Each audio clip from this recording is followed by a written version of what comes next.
find us? Awake and ready. And when he asks us to dedicate our lives more perfectly in him, how will he find us? Awake and ready. Please pray with me. Heavenly Father, Heavenly Father, Divine Mother, Divine Mother, Friend beloved God, Friend beloved God, Jesus Christ, Jesus Christ, Babaji Krishna, Babaji Krishna, Lahiri Mahashaya, Lahiri Mahashaya, Swami Shri Yukteswar, Swami Shri Yukteswar, and beloved Guru Deva, and beloved Guru Deva, Paramhansa Yogananda, Paramhansa Yogananda, saints of all religions, saints of all religions, we humbly bow before you all. we humbly bow before you all. Infuse our hearts and minds Infuse our hearts and with your minds infinite compassion, with your infinite compassion, your radiant love, your radiant love, and ever new joy. and ever new joy.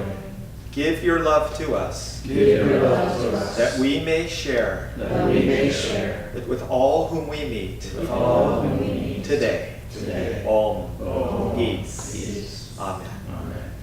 Please be seated.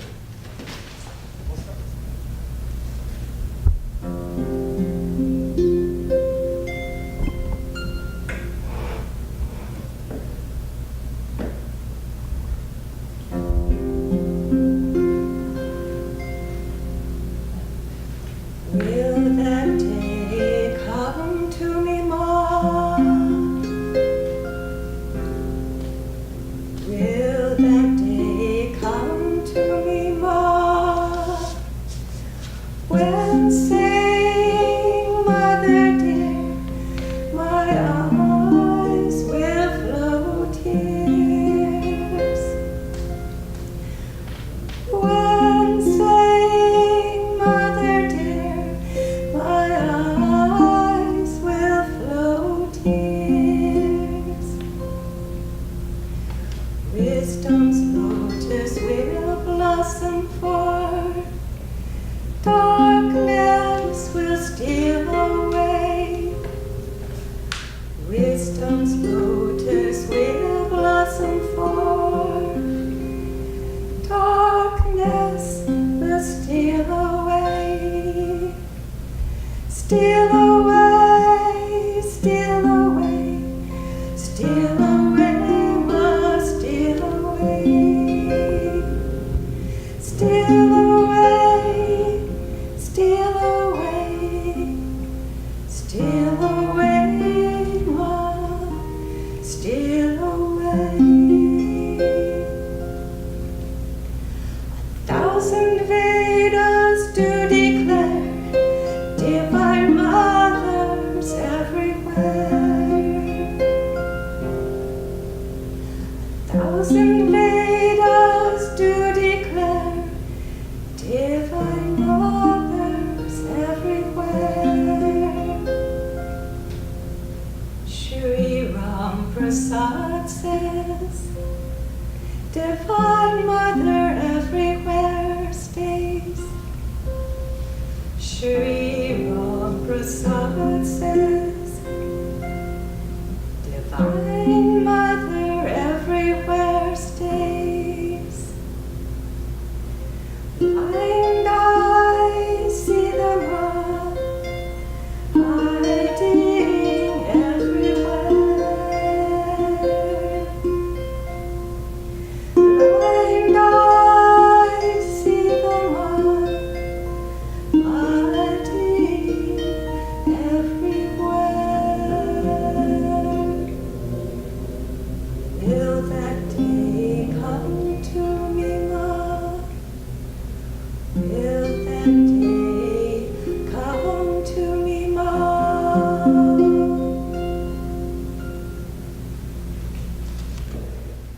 Please continue to meditate. We listen to these words on this week's affirmation from Affirmations for Self-Healing by Swami Ananda. This week is on awareness.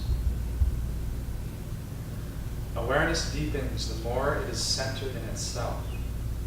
But the farther a person's interests extend outside himself, the thinner the supply line of his awareness becomes. If a person's consciousness is centered outwardly in things, it takes on those qualities which it attributes to those things. Jewelers, for instance, often have bright eyes. People with no sense of higher values have dead eyes. Man needs to learn to change his focus from what he is aware of to what he is aware with.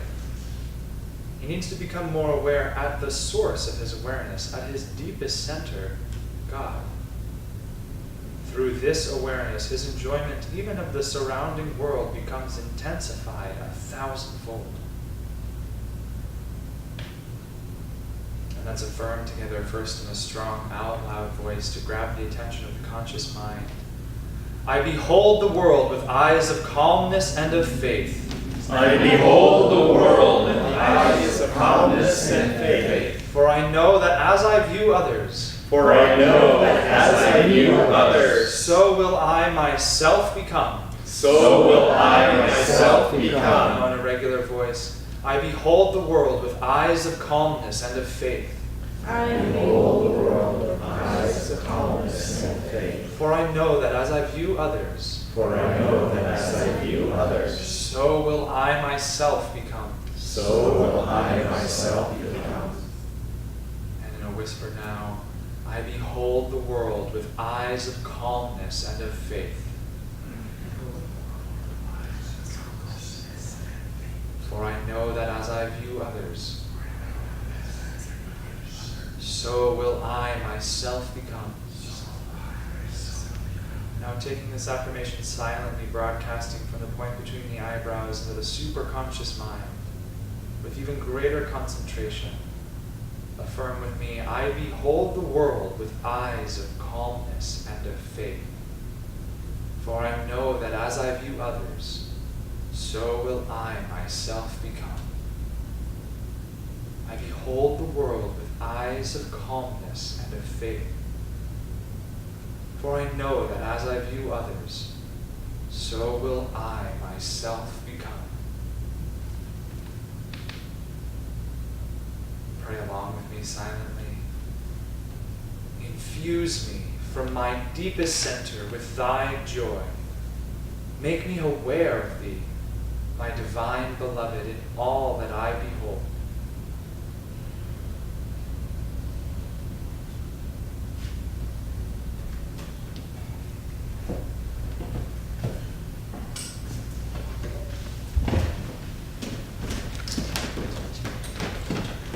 Good morning, friends. So this week's reading is from the Rays of the One Light for week 40. In surrender lies victory. Truth is one and eternal. Realize oneness with it in your deathless self within. The following commentary is based on the teachings of Paramahansa Yogananda. A case might be made for surrender as a path to victory in worldly conflicts. The way of passive resistance, for example, in preference to armed resistance. But our point here concerns a higher kind of surrender, the surrender of our deluded, egoic will to the wise and almighty will of God. Human will is, as Paramahansa Yogananda used to say, guided by whims and limited understanding. The divine will is in harmony with every level of reality. Though the divine will sometimes appears to us at first to be wrong, it proves always, eventually, to be for our highest good. Human will is inconsistent. It leads us one day to success, another to disaster. The divine will, when we surrender to it completely, though it is not always easy to do so, always brings us deep inner peace and joy in the end. Jesus Christ demonstrated this perfect surrender to God's will in the Garden of Gethsemane, the night before he was captured and imprisoned, preparatory to his crucifixion. He went apart from the others to pray and asked them to pray also. But when he returned to them, he found them asleep. Out of his love for them, he excused them, saying, "The spirit indeed is willing, but the flesh is weak." He then urged them again, saying, "Watch and pray." Their weakness in those circumstances was particularly sad, and the disciples themselves must have regretted it bitterly later on. We all know the symptoms of human weakness, though we may excuse them in ourselves, saying, "Well, after all, I'm only human." But what are the signs of true strength? we find in all cases that these are the fruit of a life wholly surrendered to God. The Bhagavad Gita lists these signs in the 13th chapter. Humbleness, truthfulness and harmlessness, patience and honor, reverence for the wise, purity, constancy, control of self, contempt for sense delights, self-sacrifice, perception of the certainty of ill in birth, old age, and frail mortality, disease, the ego's sufferings and sin, detachment, lightly holding thoughts of home, children, and wife, those ties which bind most men, an ever tranquil heart, heedless of good or adverse fortune, with the will upraised to worship me alone, unceasingly, loving deep solitude and shunning noise of foolish crowds, calm focus on the self, perceived within and in infinity. These qualities reveal true wisdom, Prince, and all that is otherwise is ignorance. Thus, through Holy Scripture, God has spoken to mankind. Om. Om. Om.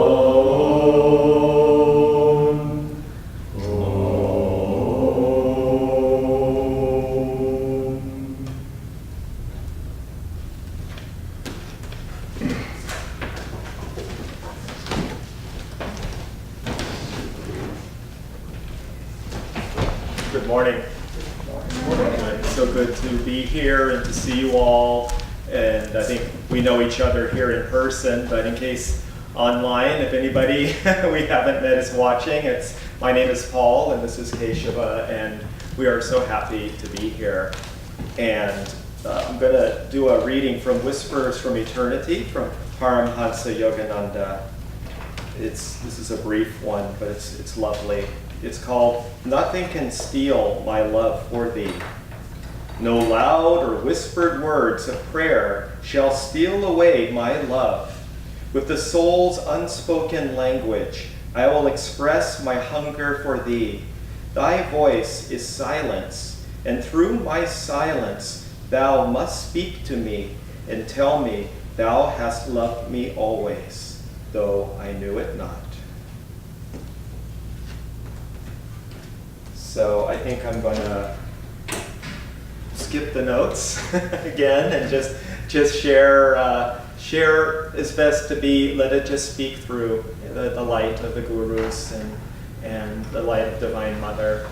And I will be telling a little story. This is a Divine Mother week in India. They celebrate the victory of the Divine Feminine of Durga, the great warrior goddess, who's kind of like a million Wonder Womans rolled into one vital little deity. And so I will share as an extra bonus, since we would normally, but we had our scheduling thing, a little bit about Durga later in the talk. But first this topic, and actually the Durga thing aligns, as did the beautiful chants, aligns perfectly with the topic, as we'll find out. But a little bit about surrender. And surrender is speaking for myself, I had no idea what surrender really meant in my youth and for years. When I heard surrender, I either thought of like giving up, like in war, like the South gives up and surrenders to the North, or I thought about like surrender, but don't give yourself away, like that, a song or whatever, but not really what I didn't really understand surrender. I thought surrender meant being servile or giving up, and of course as master and as devotees, we often call him master. And again, it's because as a master of a yogi or yogini is one who has mastered and conquered their ego. It's not being a master over others in a worldly sense. It's a self-mastery. And I was mentioning to I teach in Redondo Beach yoga and elsewhere. And so I was at our lovely Redondo Beach temple, And I was talking to a student, Rebecca, and just telling the students about the talk if they wanted to listen and all that. And I said, oh, and the topic is in surrender lies victory. And I said, and spoiler alert, is the surrender over the ego. And then she, without missing a beat, Rebecca said, the beast within, surrender, conquering the beast within. And I said, exactly. Because it's one of the paradoxes of being on a spiritual path and doing, Master and Swami Kriyananda, or founder of Ananda, emphasized again and again being harmonious with each other, learning to be really loving souls, like not just nice souls, but really loving souls, truly loving. Remember, he always said, put love first, cultivate love first, even if you speak truth. Even if you speak the truth, but cultivate love. Speak not even truthfully if love is not first in your heart.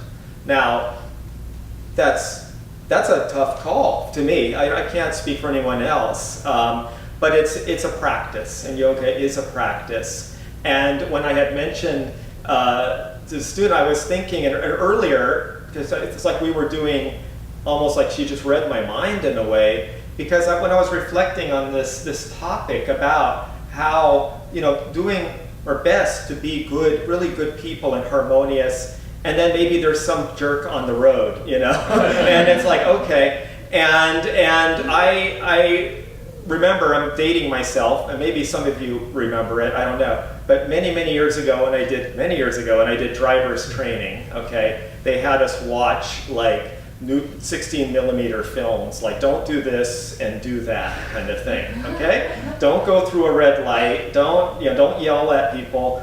But there was a film they had, it was an old one that had the Disney cartoon character Goofy. Goofy has like, right? And he's like this affable, goofy, you never think that there'd be a mean bone in Goofy's body, right? Goofy is Goofy. And Michael, you remember Goofy? No, I don't. You don't? Okay.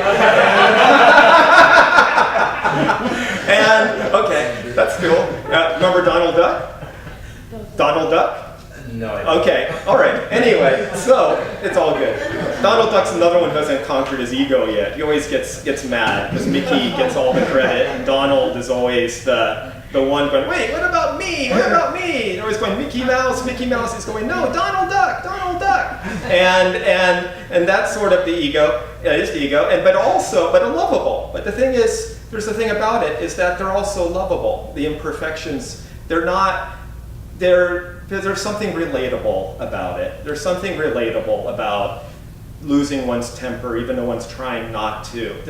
It's not necessarily something we want to be in, a perpetual Donald Duck, angry all the time, but to be able, but there's something understandable. There's a recognition, anyway, back to Goofy. I digress. So there was the film. And it shows Goofy, he's like, okay, so now look at Mr. blah, blah, blah. And he has his business suit and his suitcase. He's going off to work today in his car. And he's all happy and he's singing, zippity-doo-dah or whatever. And he gets in the car. But what happens when Goofy gets behind the wheel? He suddenly turns into Mr. Hyde. He gets really mad and impatient. And he starts cutting people off and he gets reckless. And what happened to sweet, affable Goofy? And so I can relate to that.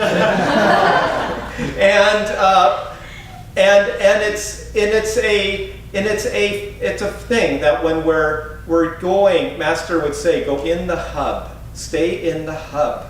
What is the hub? Well, the hub of a wheel. But otherwise, they said you'll get flinged out on the spokes out. And what is the hub? The hub is love. The hub is learning to love, and it's not a sentimental love. It's the love, like as Master would talk about, the love. This love is a force. This is not like a familial or romantic love. It goes far deeper than that. It's the love of God. And that's why the gurus come, the real gurus, because they've been through that. They've been through all the temper tantrums. They've said, if you knew each of us all the crazy things we did in our lifetimes, you would shudder. But they've been through it, they know it, and that's why they have so much compassion. Like devotees would say that he had infinite compassion, the Guru Master. Infinite compassion.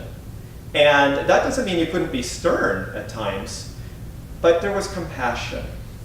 And so the word persona or personality, often it's understandable to try to present your best, or Sunday best at a Sunday service and this and that, and to really want to do that. And that's a good thing, to keep lifting the energy up. But the personality comes from the Greek word persona, which means mask. And a mask is something we hide behind. And so if we're always hiding behind something else than what might also be there, that may not be what's helpful. And that's why we have the practice. That's why we have satsang. That's why we have loving support. Swami would say, if we mess up, like in the ashram community, you don't kick the person out. You help them, you support them to learn and grow and learn and to learn from it. So this Jekyll and Hyde thing very much I've been aware of, and yet how that's all good. I think we all know that. But as I said, that sounds great. But how do we really surrender? Surrender. What does surrender really mean? And surrender is when one has said, to me at least, I will align my will. I know that my will alone has its limits. And I cannot, my best thinking, my best whatever, it never fully takes care of it. And just like in the reading, one day things are going great, one day things seem like they're not going so hot. And I've even had that when I be teaching a class, a yoga class or whatever, and be like no one would show up, or one person or whatever, and I'd be going like, oh God.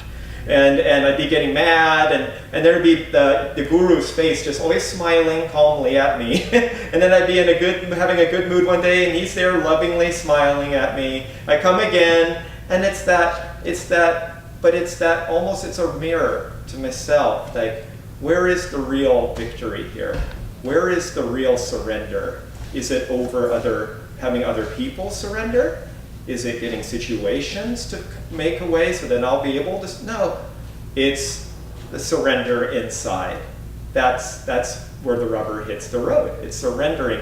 And my husband really can attest that, there's times when I've been on the road and I've been like goofy too, like not the best, not the most even-minded. And Willie's even said, like, your Mr. Hyde is coming out. And it's okay, because we can have a sense of humor about it and be loving. And one thing Master said is, laugh at delusion. He said, laugh at delusion. Don't, and delusion can be more than just the Maya of what, as it said in the reading, and of the Gita reading, that this thing, it's this, it's going to make me, it's that, it's this and that. No, it's inside. The delusion, I think delusion must relate to illusion. It's the illusion of something to make one happy. And so it's the laugh at our own delusion. I think Yogananda is saying, laugh at your own delusion. Have humor. And he was very playful. And that's a way we can surrender. I found, at least in me, there are certain ways I know I'm not surrendering. And the first one is my sense of humor is gone. That's one example, one way. Another is become an enthusiastic critic of others and an impatient. And impatience can't be let go of with self-will or self-control. It has to come through letting go of the ego. Because impatience is a form of ego, that it's supposed to be a certain way and it's not right now. And so okay, that's good. So when do we know when have I known really in surrender? It's when we let go, and it's not necessarily liking something.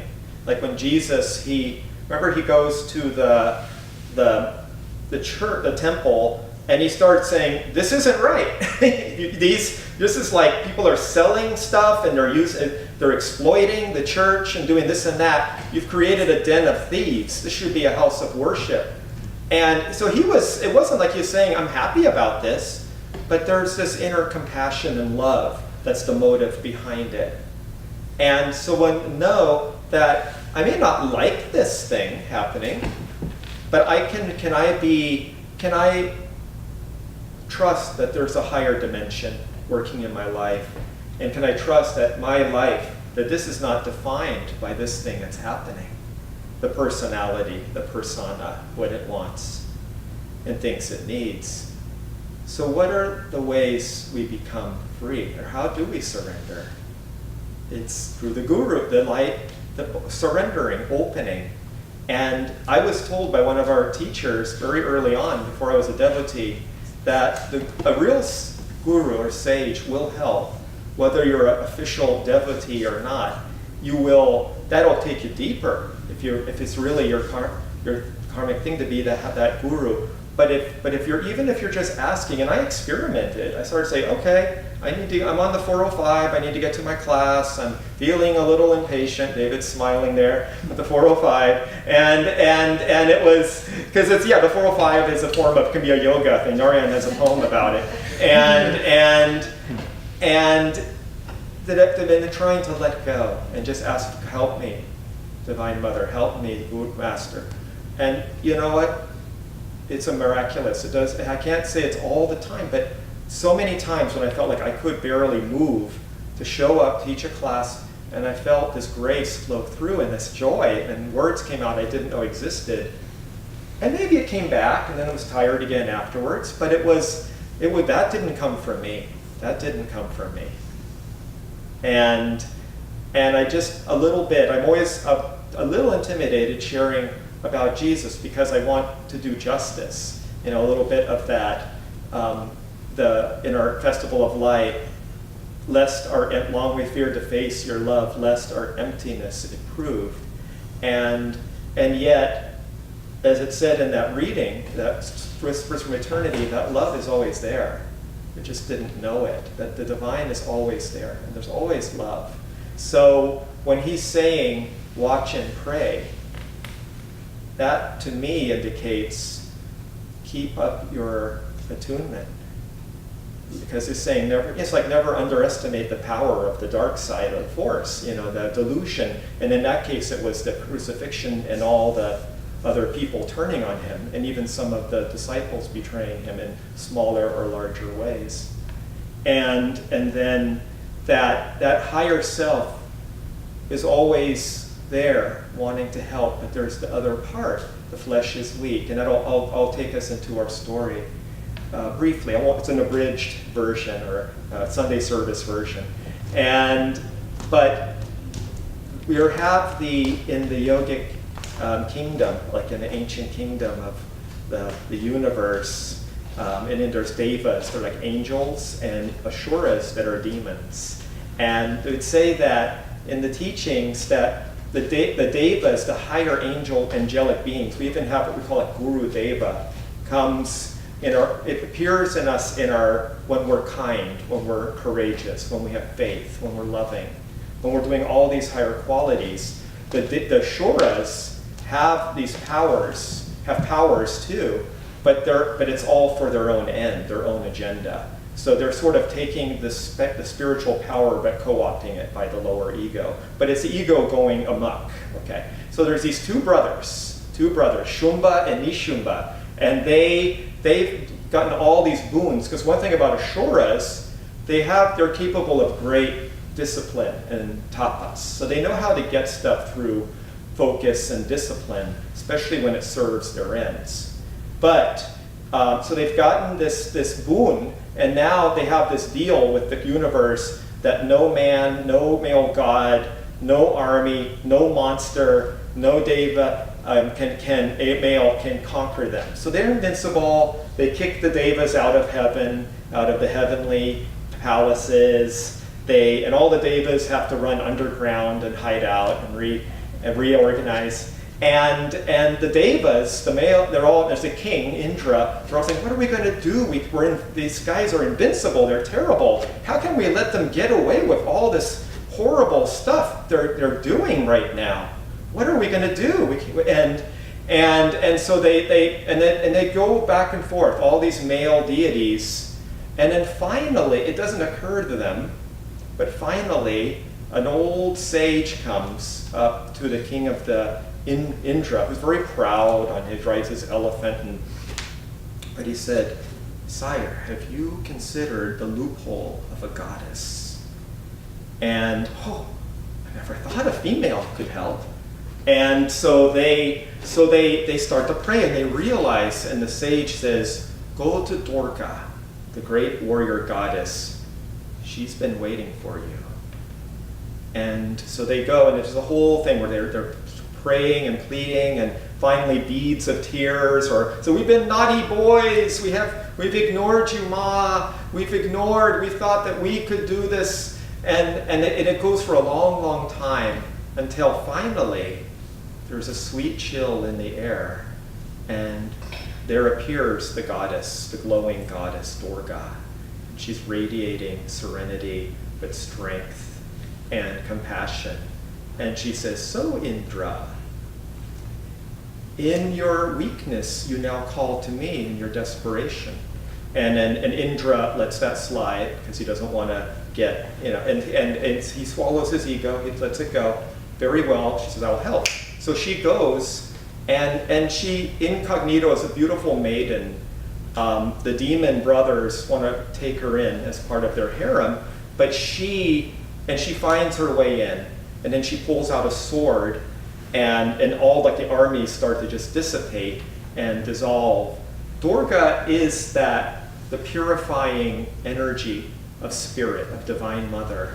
And the Asuras are like this part of the ego that is always resisting that, even if it doesn't know it. So Durga is the one we call on when we're in deep trouble, even if that one is ourselves that we're creating the trouble for. And then so she eventually, it's a long story, but there's this beautiful, it becomes like a ballet. And the demon brothers are ferociously trying to conquer her, and they're gnarling and gnashing. And she's just graceful like a dancer, but she's got her weapons. And they're all going. And finally it becomes like this dance, they're up in the sky. And it's just now finally the two brothers, and the demon brothers and Divine Mother, and it's a fight to the death, but it's the ego. It's the ego's last stand. And then, finally, she slays each one. But what happens when she does? There's look of horror and hideousness of these demonic beings suddenly turns into bliss. And they look into the Divine Mother, and they see, "You freed us of our egoity." And it's that surrender. Finally, the ego has surrendered. And all they can say is, "Ma, Ma," in love and bliss. So let's try to love a little more, judge a little less.